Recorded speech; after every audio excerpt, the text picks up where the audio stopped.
Lloyd Irving being the next Smash Bros. Ultimate newcomer? Well, let's talk all about it.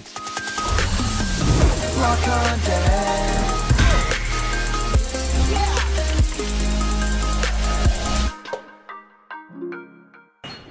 What's happening, my block buddies, and welcome to a brand new episode of Blocked Content's Leak Speak. My name is Callum, and this is going to be your blocked content for today. And of course, we've just had the incredible E3 newcomer reveal that was Kazuya from Tekken, and everyone's up in arms to find out who that final newcomer is, because right now, Sakurai hasn't really told us that there's more coming, right? Everyone can assume right now, because of all the information that we have, that the final character that we're going to get for Fighters Pass 2 is going to be the final character for Smash Bros. Ultimate period. Like, it's going to be ending off this incredible games roster. And not only that, right, Super Smash Bros. Ultimate is a game that will likely never happen again. Not necessarily in the same way, not necessarily at all with this roster, because if you look at the roster of Smash Bros. Ultimate, it is so very and vast, not just with Nintendo characters, but also with big third-party gets, right?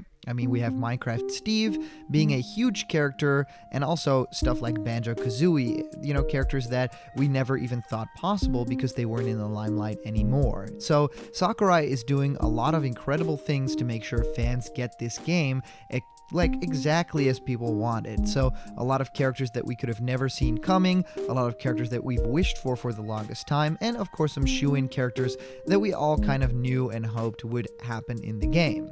Now, I think that we're going to be discussing a character in Lloyd Irving that a lot of people have actually wanted in Smash for a very long time. I myself have been aware for the character for, you know, the longest time. I think even as far back as Super Smash Flash, the original one on Newgrounds.com, that actually had this character as a playable fighter, and a lot of people were wondering where this character come from, right? So if you have any questions like that, or other questions for blocked content or Smash Brothers, please send them into our question block. And it's really easy, just to send an email to blockedcontentmail@gmail.com, and I will answer your questions here on the show. And also, something really cool, we now have a cool hub that all our block buddies are in. It's called the Blocked Content Discord. If you click the link in the description, you will be transported to this awesome world where we can talk about Smash Bros. Ultimate, all sorts of Nintendo games and fun, and reminisce and have theories about leaks and Smash Bros. Newcomers. So click the link in the description. Let's talk a little bit about Lloyd Irving. Now, of course, the Mii fighter situation is very interesting here because the character has not been disconfirmed as of yet, right? Right now, we are awaiting something like the Geno situation to happen. And the Geno situation is very applicable here because it's a character that doesn't necessarily have any new games at the moment. You know, it is loved by fans, you know, and a big JRPG type of character.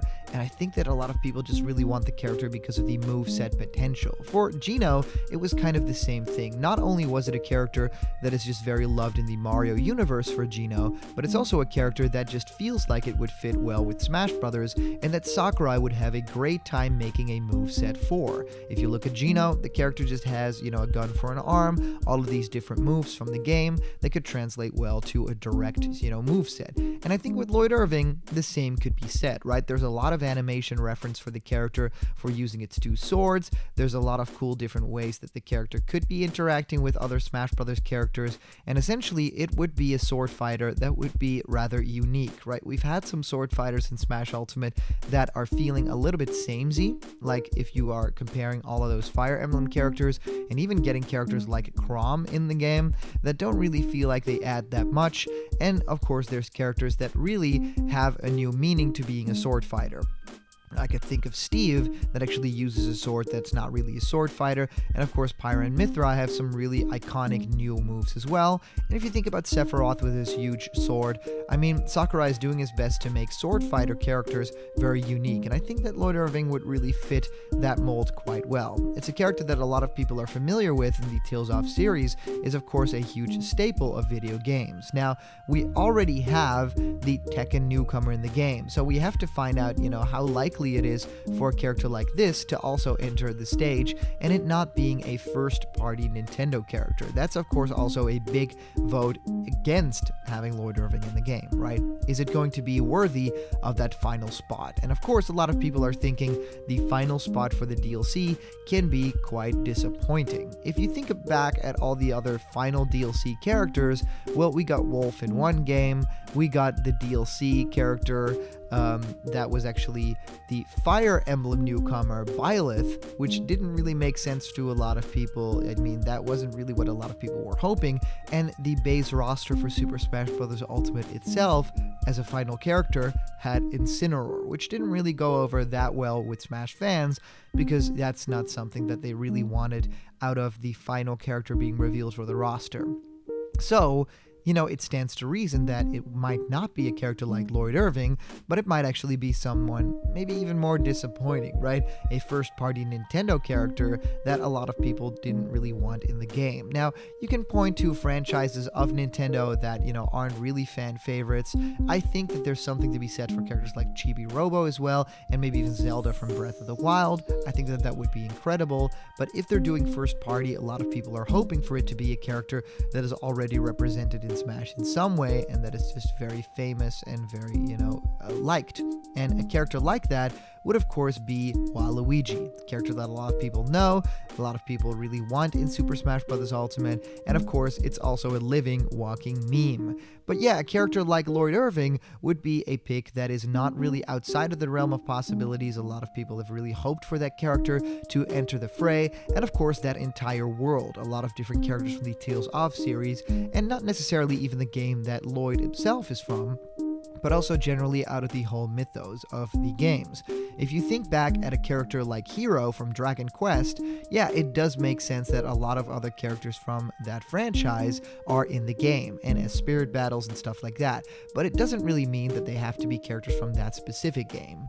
Now, what's also really cool about Lloyd is, of course, the character being sort of in the Soul Calibur franchise. So already being well liked by a lot of people, already being incorporated in other crossovers, so it would kind of make sense to have the character appear in Smash, because Smash Bros. Isn't unique to having characters cross over, and sometimes they are characters that have already appeared in other crossover games. Just look at Kazuya himself, has already been in other crossover games that, even the Street Fighter crossover game with Tekken. It makes complete sense to me that they would do some repeats at some moment in time. But if we are talking about characters that would deserve to be in Smash Bros. Ultimate, it's really difficult to think of a character like Lloyd Irving to be above other characters, right? And I say that with a lot of love for the character in the franchise, but I mean, if we are rumoring characters, the biggest ones here are characters like Doomslayer, Master Chief, Crash Bandicoot, and Ryu Hayabusa. Those are all characters that people have been talking about for the longest time, and in terms of being popular, they are top of the game, right? Doomslayer just had an incredible new game with Doom Eternal. Then we have Master Chief with the upcoming Halo Infinite, which is going to be quite big, even though I wasn't a big fan of the presentation at E3 at 2021, because I think that they could have shown a lot more and been a lot more impressive. And Crash Bandicoot has made its grand resurgence. I think that Crash has a huge shot at being that final character. So today's comment question is, what would be Lloyd's ultimate moveset? Well, let me know in the comments down below, because I'm really curious what you guys think will be his special moves as well. The character could be having a lot of cool different moves that could even harken back to Super Smash Flash. Our previous comment question winner is Foley Kids. The perfect reveal trailer for Doomslayer would not be a continuation of Ridley's reveal trailer like everyone says, but instead it would be a trailer with Isabelle. It will go like this. Isabelle is being attacked by the villains, Bowser, Ridley, and K. Rool, just to name a few. Then we transition into a cinematic scene where Isabelle is all bruised and shaking in fear, backed up against a wall. Before anything else could happen, a grenade is shot right at the villain. It explodes, knocking the villains back. The villains look up and Isabelle turns around to see who this mysterious savior is. We then hear the Doom theme play as we see Doomslayer load his shotgun, and then we get a splash screen. Doomslayer rips and tears. We then get some gameplay, maybe something like Daisy with the bunny ears to reference Daisy the Rabbit, and then we go back to a cinematic scene where Doomslayer is fighting some more villains. Then Sephiroth comes in charging and tries to stab Doomslayer like he did to Cloud and almost did to Mario, but Doomslayer catches the sword and he then lifts Sephiroth by the sword and throws him into the other villains. He then uses his final smash, the BFG 9000, to blow away the villains. Smash Brothers cross Doom. The trail ends with Doomslayer walking away from the battle and carrying Isabelle in his shoulder, and then Isabelle giving him a hug as a thank you for saving her. Well, Foley kids, thank you so much for sending in your comment, and these are always a ton of fun to read through. I think that a trailer for Doomslayer definitely has to have some sort of hint to Isabelle.